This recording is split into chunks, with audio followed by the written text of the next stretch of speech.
விஜயோடு சேர்ந்து விட்டால் திமுக ஊழல் என்பாயா? நேருவை ஏன் கைது செய்யவில்லை என்று கேட்பாயா? விஜயோடு பேசுவதில்லை, உனக்கு 2 இடம் கூட கிடைத்து விட்டது என்றால் என் நேருவை எதற்காக கைது செய்ய வேண்டும் என்று பேசுவாயா? இது என்ன அரசியல் என்று கேட்கிறேன். தேர்தலில் நிற்பீர்களா என்று கேட்கிறார்கள். ஸ்டாலின் அனுமதித்தால் நான் நிற்பேன், அனுமதித்தால் நான் நிற்பேன் என்று பேசியிருக்கிறார். எவ்வளவு கேவலமாக போய்விட்டேன். திமுக ஒழிய வேண்டும் என்பதுதான் எம்ஜிஆர் கருத்து, அம்மா கருத்து, என் கருத்து என்று சொல்வதற்கு பதிலாக எம்ஜிஆர் ஜெயலலிதாவினுடைய ஆசீர்வாதத்தால் மீண்டும் ஸ்டாலின் ஆட்சியை தொடருவார் அப்படின்னு இந்த ஐயப்பன் எம்எல்ஏ பேசுகிறார் இவருடைய கையால். இதை விட கேவலம் ஏதாவது இருக்கிறது? பெரிய கனிமொழி எங்கிருந்து இறங்கி வந்து ஆடு என்று ஆடினார். ஓ, பெண்ணினுடைய உரிமையை பறித்து விட்டாய், அவளை ஆசை நாயகி என்று நீ எப்படி சொல்லலாம் அப்படின்னு சொன்ன. வா, மறுபடியும் தேர்ந்தெடுப்போம் என்று சொல்லுகின்ற போது முடியவில்லை. திமுக காரன் போய் விஜய்க்கு யோசனை சொல்லி அவளை வைத்துக்கொள், விலை விட்டுவிடு என்று சொன்னாரா? இது என்ன பேச்சு என்று. சரி சார், காங்கிரஸ் ஒரு பக்கம் இருக்கட்டும், ஓபிஎஸ் அவர்கள் வந்து திமுகவில் போய் இணைஞ்சதுன்றது திமுக அது பலமாக மாறுமா இல்லை பலவீனமாக மாறுமா இந்த சவுத் சைடில்? திமுகவுக்கு ஆள் எண்ணிக்கையில் ஒன்று கூடியது, அவ்வளோதான். எதிர்த்தரப்பிலிருந்து ஒரு ஆள் எண்ணிக்கை குறைந்தது, நம்முடைய தரப்பில் ஒரு ஆள் எண்ணிக்கை கூடியது. இந்த ஒரு ஆள் இல்லை திமுக, அது ஒரு பெரிய அமைப்பு. இந்த ஒரு ஆள் வந்ததினாலும் இந்த கட்சி புதிய பலம் பெறுவதில்லை. ஆனால் எதிர்த்தரப்பில் ஒரு ஆள் குறைந்ததினால் அவர்களுடைய பலம் கொஞ்சம் குன்றும். இதுதான் அவருடைய கருத்து. விஜயகாந்த் மனைவிக்கு ஒரு ஓட்டு இல்லை, 1/2% ஓட்டு வைத்திருக்கிறார். கூட்டணி போயிருக்காங்களே. அதான் இத்தனை இடம் ஏன் கொடுக்குறார்கள் என்றால் 1/2% இருந்தாலும் சரி, இருக்கிறவனெல்லாம் என்னோடு தான் இருக்கிறான் என்று. இவர்களால் பெரிய பயன் இருந்தாலும் சரி, இல்லாவிட்டாலும் சரி, ஏதோ 4-2 இடங்களை கொடுப்பார்கள், ஒன்றும் இல்லை. இவர்களுக்கும் அந்த இப்போ 100 கோடி 200 கோடி பணம் தந்தால் நல்லது என்று நினைக்கிறார்கள், பெற்றுக்கொண்டு இருப்பார்கள். 2 பக்கமும் துண்டை போடுகிறார்கள். யார் கூட இடமோ அவர்களோடு போகிறேன் என்கிறார்கள். ஒரு நிலைப்பாடு இல்லை. இந்த ஆட்சி தொடர வேண்டிய ஆட்சியா? அப்படி என்றால் எதிர்வரிசையில் என்று இப்பொழுது நான் இருக்கிறேன், எதிர்த்தரப்புக்காக வாதிடுகிறேன். எதிர்த்தரப்பு என்னை கௌரவிக்கவில்லை, என்னுடைய கட்சியை ஒரு பொருட்டாக கருதலை. அப்பொழுது இதான் என்னுடைய கருத்து. கருத வேண்டும், கருதினால் என்னுடைய பயன் அவர்களுக்கு கூடுதலாக இருக்கும். கருதவில்லை என்றாலும் இதான் என்னுடைய நிலைப்பாடு. வீட்டில் உட்காந்து கொண்டு சொல்லி கொண்டிருப்பேன். மதித்தால் அவர்களிடம் போய் சொல்லுவேன்.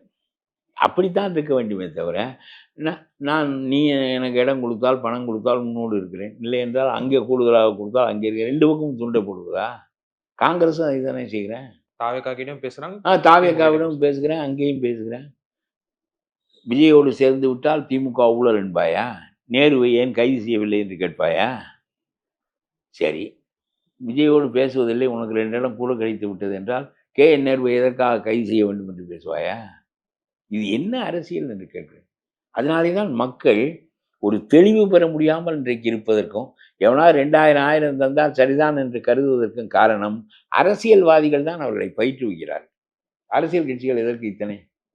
மக்களுக்கு பயிற்றுவிப்பதற்காகத்தான். ஒவ்வொருவனும் ஒரு கொள்கை பேசுவான், ஒவ்வொருவனும் ஒரு கருத்தை சொல்வான், ஒருவன் எதிர்ப்பான், ஒருவன் ஆதரிப்பான். இதை நீங்கள் அளந்து பார்த்து மதிப்பிட்டு கருத்து கொள்வதற்கு வசதியாகத்தான் ஜனநாயகம் என்பது இத்தனை கட்சிகளை தோற்றுவிக்கிறது. ஆனால் எல்லா கட்சிகளும் ஆளுக்கு ஒரு பக்கம் சேர்ந்து கொண்டு கொள்ளையடிக்கிறது தெரியுதானே?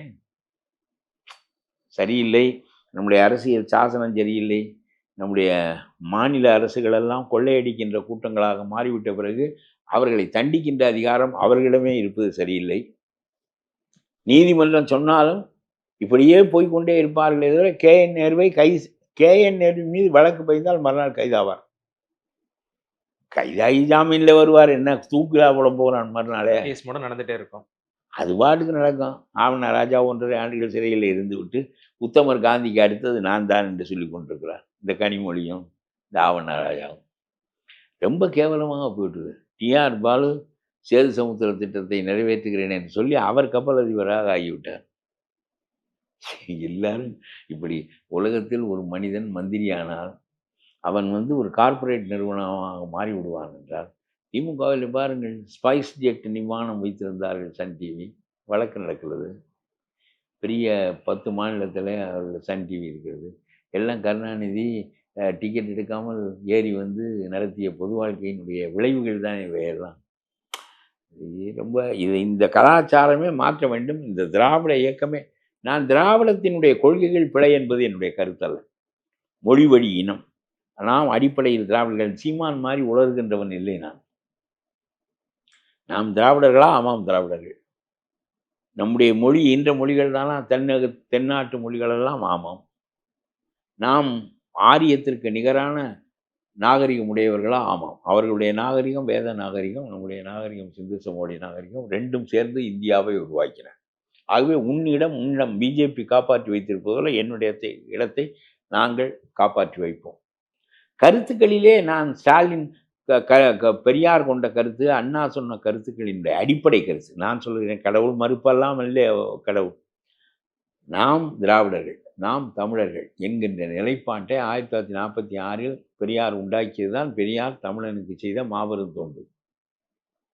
இவர் சும்மா தமிழை பழித்தார் என்று சொல்வார். அவர் முரட்டுத்தனமாக சிந்திப்பதற்கு பழகி கொடுப்பார். அது அது அதனால் அது அவருடைய பாங்கு, அது வேறு. ஆனால் நாம் திராவிடர்கள் என்கின்ற கருத்தை பெரியாரும் அண்ணாவும் இந்த மண்ணில் நிலைநாட்டியது தான் அவர்கள் இந்த மண்ணுக்கு செய்த பெருந்தொண்டு. அதற்காக கருணாநிதி குடும்பம் இந்த நாட்டை குத்தகைக்கு எடுத்துக்கொள்ள நம்மால் அனுமதிக்க முடியாது. அதே மாதிரி 2021 தேர்தலில் திமுக அதிமுக கூட்டணிகளுக்கு இடையே பார்த்தீங்கன்னா 20 லட்சம் வாக்குகள் தான் வித்தியாசத்தில் நிறைய தொகுதிகள் ஜெயிச்சாங்க.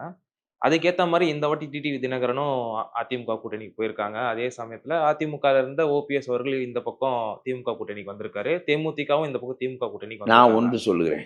ஸோ இந்த வாட்டி மாறும். இந்த பாருங்க, டிடிவி தினகரன் எடப்பாடியோடு சேர்ந்து சரியானது, நல்ல முடிவு. அவரிடம் இருக்கிற ஒரு 1.5% 2% வாக்குகள் ஒழுங்காக எதிர்த்தரப்பிலேயே நிற்கும். ஆகவே அவர் எடுத்த முடிவு சரியான முடிவு, அரசியல் முடிவு. நம்முடைய ஓபிஎஸ் திமுகவுக்கு போனதின் மூலம் கூட்டத்தோடு கூட்டமாக கலந்து விட்டார்.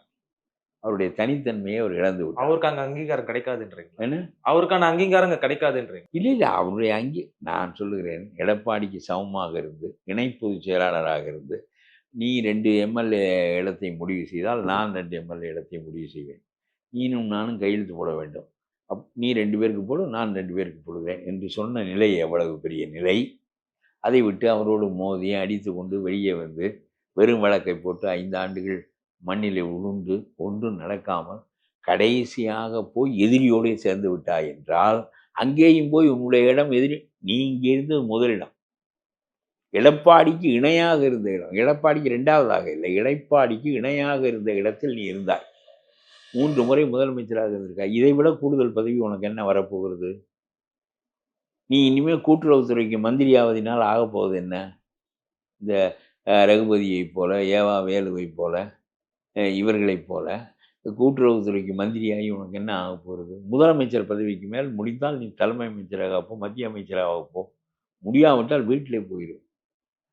வாழ்க்கை முழுவதும் எவனும் மந்திரியாக இருந்தவனும் இல்லை, எவனும் அதிகாரத்தை அனுபவித்தவனும் இல்லை. ஜவஹர்லால் நேரு போன்ற சிலர் விதிவிலக்கு. 17 ஆண்டுகள் பதவியில் ஏறினால் அவர் இறப்பின் போதுதான் பதவி விட்டு இறங்கினார். அது ரொம்ப அபூர்வம். அவர் செய்த தியாகங்களும் அவ்வளவு பெரியவை. இப்பொழுது நீ சொல்லுகிறாய், ஸ்டாலின் தேர்தலில் நிற்பீர்களா என்று கேட்கிறார்கள். ஸ்டாலின் அனுமதித்தால் நான் நிற்பேன், ஸ்டாலின் அனுமதித்தால் நான் நிற்பேன் என்று பேசியிருக்கிறார்.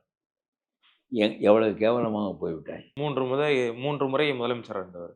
3 முறை முதலமைச்சராக இருந்தவர் ஸ்டாலின் விரும்பினால் நான் நிற்பேன், அவர் எனக்கு இடமளித்தால் நிற்பேன் என்று சொல்ல வேண்டிய நிலைமைக்கு ஏன் போனாய்? நீ எடப்பாடிக்கு சமமாக இடங்களை பகிர்ந்தெடுத்து கொண்டிருந்த நிலையிலிருந்து இப்பொழுது எங்கே வந்து நிற்கிறாய்? உன்னை ஏன் அவரை வெளியே தள்ள வேண்டிய கட்டாயம் குடைச்சல் கொடுத்து கொண்டே இருந்தாய். சரி, வெளியே போன பிறகு அந்த கட்சியில் இருக்கிற எவனாவது உன்னை சேர்த்து கொள்ள வேண்டும் என்று சொல்லுகிறானா? நீதான் இணைப்பு இணைப்பு என்று கத்தினாயே தவிர அதிமுகவில் இருக்கிற எவனும் ஓபிஎஸ்ஐ கூப்பிட வேண்டும் என்று சொல்லவே இல்லையே. அவர் ரொம்ப நாள் காத்திருந்ததுனா தானே ஒரு திமுக பக்கம் போயிருக்காரு. அவர் சேர்த்துக்குங்க தானே அவர் சொல்லிட்டு. ஏங்க அதுக்காக அந்த பக்கம் போகிறதா? உனக்கு சக்தி இருந்தால் போராடி உள்ளவா, இல்லை வீட்டில் போயிடு. இப்போ என்ன 3 தடவை முதலமைச்சராக இருந்ததுக்கு மேல் இனிமேல் புதிதாக எந்த இடத்தை நீ பெறப்போகிறாய்? ஒரு மரியாதையோடு. சரி, நான் இருந்தேன், ஏதோ ஒத்து வரவில்லை. நல்லபடியாக திமுக ஒழிய வேண்டும் என்பதுதான் எம்ஜிஆர் கருத்து, அம்மா கருத்து, என் கருத்து என்று சொல்வதற்கு பதிலாக இப்பொழுது அந்த எம்எல்ஏ பேசுகிறார். எம்ஜிஆர் ஜெயலலிதாவினுடைய ஆசீர்வாதத்தால் மீண்டும் ஸ்டாலின் ஆட்சியை தொடருவார் அப்படின்னு இந்த ஐயப்பன் எம்எல்ஏ பேசுகிறார் இவருடைய கையால். இதை விட கேவலம் ஏதாவது இருக்கிறதா? ஹிட்லருடைய ஆசீர்வாதத்தால் யூதர்கள் வாழ்வு பெறுவார்கள் என்று சொல்வது போன்றது கேவலமாக இருக்கிறது என்று சொல்லுகிறேன் நான். நீ போய் உன்னை இழந்து விட்டாய். You have last your you have last every thing, your prestige, your எல்லாம் போச்சு. இப்போ சின்னம்மாவுக்கு வருவோம். சின்னம்மா தனி கட்சி ஆரம்பித்ததன் மூலம் அவருடைய ஸ்ட்ராட்டஜி தப்பு. யாரை எதிர்த்து போராட வேண்டும்? வாழ்நாளெல்லாம் எதிர்த்து போராடிய திமுகவை எதிர்த்து போராட வேண்டும். இப்பொழுது நீங்கள் யாரை எதிர்த்து போராட போகிறீர்கள்? உங்களுக்கு கோபம் யார் மீது? எடப்பாடியின் மீது. நம்மால் பதவி பெற்றவர் நம்மை புறக்கணித்து விட்டாரே என்று உங்களுடைய கோபம். நடந்து முடிந்து விட்டது. நான் எது நியாயம் எது நியாயம் இல்லை என்று பேசுவார்கள். நடந்து முடிந்து விட்டது. அவர் கையில் கட்சி கிடைத்து விட்டது. அந்த தலைமை நிலை பெற்று விட்டது. நீங்கள் அவருக்கு மேலே இருக்க நினைப்பீர்கள், அவரை ஒழித்து கட்டி விடுவீர்கள் என்று அவர்கள் உள்ளே விட பயப்படுகிறார்கள் என்று வைத்துக்கொள்ள. இதெல்லாம் அவர்களுடைய சர்வைவலுக்கான போராட்டம், தங்களுடைய நிலைவேறு வாழ்க்கை நிலைவேற்றுக்கான போராட்டம். அவர்கள் முடிவு செய்து கொள்ளட்டும். ஆனால் நீங்கள் இப்பொழுது செய்ய போகின்ற வேலை, ஒவ்வொரு தொகுதியிலும் ஆளை நிறுத்தி எடப்பாடி கட்சியினுடைய வாக்குகளை 5000 வாக்குகள் நாம் பெற்றால், அதிமுக பெற வேண்டிய வாக்குகளை பிரித்தால் எடப்பாடி தோற்று விடுவார். போன வாட்டி டிடிவி பண்ணதை இந்த வாட்டி சசிகலா பண்ண போகிறாங்க. போன வாட்டி டிடிவி செய்தால் அதை இன்னும் கொஞ்சம் வெற்றிகரமாக இந்த அம்மா செய்வார்கள். செய்வதன் மூலம் எடப்பாடிக்கு பாடம் புகட்ட வேண்டும். நமக்கு நோக்கம் ஸ்டாலினுக்கு பாடம் புகட்டுவதா, எடப்பாடிக்கு பாடம் புகட்டுவதா? நான் சொல்லுகிறேன், நமக்கு மனதிற்கு பொறுக்க முடியாதவர் எடப்பாடி, வைத்துக்கொள்வோம். ஆனால் நாட்டினுடைய பகை ஸ்டாலின். அவரை தோற்கடிப்பதற்கு எல்லா வேலைகளையும் செய்துவிட்டு பிறகு இவரோடு பகையை தீர்த்து கொள்ளுங்கள் என்று சொல்லுகிறேன். இது என்ன அம்மா அம்மா என்று சொல்லிக்கொண்டு நீங்கள் துரோகம் செய்து விட்டார் என்று தான் நீங்கள் சொல்லுகிறீர்களே தவிர, அந்த கட்சி ஆட்சிக்கு வரக்கூடாது என்கின்ற நிலையை நீங்கள் தடுப்பீர்களே. ஆனால் ஸ்டாலின் தானே வருவார். எடப்பாடி எதிர்க்கிறதுனால ஸ்டாலின் வருவார். ஆமாம், அதானே. இது எதுக்கு? இது என்ன அரசியல்? 30 ஆண்டுகளாக அம்மா நடத்தாத அரசியல், எம்ஜிஆர் நடத்தாத அரசியல், நீங்கள் பயிலாத அரசியல். இருக்கட்டும், என்றைக்காவது ஒரு நாளைக்கு கடவுளிடம் வந்த பொறுப்பை விட்டு விடுங்கள். எனக்கு அவர் துரோகம் செய்தார், கடவுளை நீ கேட்டுக்கொள், போட்டு முடிந்து விட்டு. ஒரு பக்கம் இந்த மாதிரி ஓட்டுகள் எல்லாம் அங்கங்கே சதறிட்டு இருக்கும்போது விஜய் ஒரு ஸ்ட்ராங் பொசிஷனில் இருந்தார். இப்போ சங்கீதா அவர்கள் இந்த கேஸ் போட்டதுனால அந்த ஒரு மகளிர் ஓட்டுன்றது விஜய்க்கு பாதிப்படையும் நீங்கள் பாதிப்படையும் என்று தான் நான் நினைக்கிறேன். நம்முடைய பெண்கள் அதை பெரிதாக நினைப்பார்கள். என்ன, ஒவ்வொருத்தையும் தன்னை நீக்கிவிட்டு தன்னுடைய கணவன் ஒரு ஆசை நாயை வைத்து கொண்டால் எப்படி இருக்கும் என்று தனக்கே நேரிட்டு விட்டது போல பெண்கள் நினைப்பார்கள்.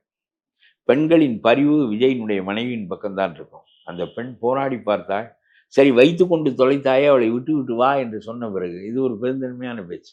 வைத்து கொண்டு விட்டாய், விட்டு விட்டு வா, மறுபடியும் நாம் ஒழுங்காக இருப்போம் என்று சொன்னாலும் விட்டு விட்டு வருவதில்லை என்று சொன்னால் இந்த பெண்ணுடைய வாழ்க்கை போய்விட்டதே.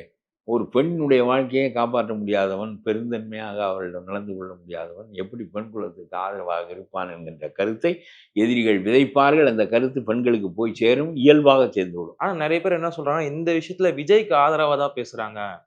விஜய்க்கு இப்போ எலெக்ஷன் டைம்ல வேணும்னே இந்த ஒரு கேஸ் போட்டிருக்காங்க, விஜயோட மார்க்கெட்டை கெடுக்கிறதுக்காக இந்த விஷயத்த பண்றாங்க. சரி, ஒன்று பேசுவோமா? இவையெல்லாம் பொய்யாக இருந்தால் இவர்கள் சொல்வது உண்மை. அந்த பெண் பிரிந்து வாழாமல் இருந்தால், இவருக்கு இன்னொரு தொடர்பு இல்லாமல் இருந்தால், நயினார் நாகேந்திரனை போட்டு கொத்தி குடித்தீர்கள். பெரிய கனிமொழி அங்கிருந்து இறங்கி வந்து ஆடு என்று ஆடினார். ஓ, பெண்ணினுடைய உரிமையை பறித்து விட்டாய், அவளை ஆசை நாய் என்று நீ எப்படி சொல்லலாம் அப்படின்னு சொன்ன. நீ 3 தரம் மணந்து கொண்டாய், அதுதான் பெண் உரிமை என்று நீங்கள் பேசுகிறீர்கள். சரி, ஆண் 3 தரம் மணந்து கொள்ளலாம் என்றால் ஏன் பெண் 3 தரம் மணந்து கொள்ளக்கூடாது என்கின்ற உன்னுடைய வாதத்தை நான் ஏற்றுக்கொள்கிறேன். நம்ம பழைய சமூக அமைப்பில் ஆண் தான் மணந்து கொள்வேன். இவங்க அப்பா தானே மணந்து கொண்டார், இவங்க அம்மா ஒரே மனம்தான், இவங்க அம்மா தயாளம்மாள் ஒரு மனம்தானே செய்து கொண்டார். நான் சொல்வது தெரிகிறதா? அதனாலே நம்முடைய நாட்டில் ஆண்கள் 2-3 முறை மணந்து கொள்வார்கள். இவருடைய அப்பா போல. இவருடைய அப்பா பெண்ணினுடைய உரிமையை பறித்ததாக அவர் பேச மாட்டார். என்னுடைய அம்மாவுக்கு வாழ் கொடுத்ததாகத்தான். சும்மா விடிந்தால் எழுந்தால் பெண் உரிமை. கண்ணகி சிலை இவர்களுக்கு எவ்வளவு வெறிச்சலை ஏற்படுத்துகிறது தெரியுமா? அதை தோண்டி கடற்கரை மண்ணில் புதைத்து விட வேண்டும். அதுதான் இவர்களுடைய ஏதாவது கண்ணகி ஒரு அடிமை பெண். இதுதான் இவர்கள் பேசுகிற சுதந்திர பேச்சு. அது ஒரு பக்கம் இருக்கட்டும். ஆனால் நான் என்ன சொல்ல வருகிறேன் என்றால், இந்த சரி விட்டு விட்டு வா மறுபடியும் சேர்ந்து இருப்போம் என்று சொல்லுகின்ற போது முடியவில்லையே. அப்புறம் இவர்கள் செய்தார்கள் என்று சொல்வதற்கு என்ன பொருள் இருக்கிறது என்று கேட்கிறேன். திமுக காரன் போய் விஜய்க்கு யோசனை சொல்லி, அவளை வைத்துக்கொள், இவளை விட்டுவிடு என்று சொன்னாரா? அ இது என்ன பேச்சு என்று கேட்கிறேன். மேடைக்கு மேடை நீங்க சொன்னபடியே, "நான் உங்க வீட்ல இருக்க ஒரு பையன், உங்க வீட்ல இருக்க ஒரு விஜய் நான். எனக்கு அக்கா, தங்கச்சி எல்லாமே நீங்க தான்" அப்படின்னு சொல்றாரு. இப்ப அடுத்ததா மார்ச் 5ஆம் தேதி தஞ்சாவூர்ல ஒரு மீட்டிங் போறாரு.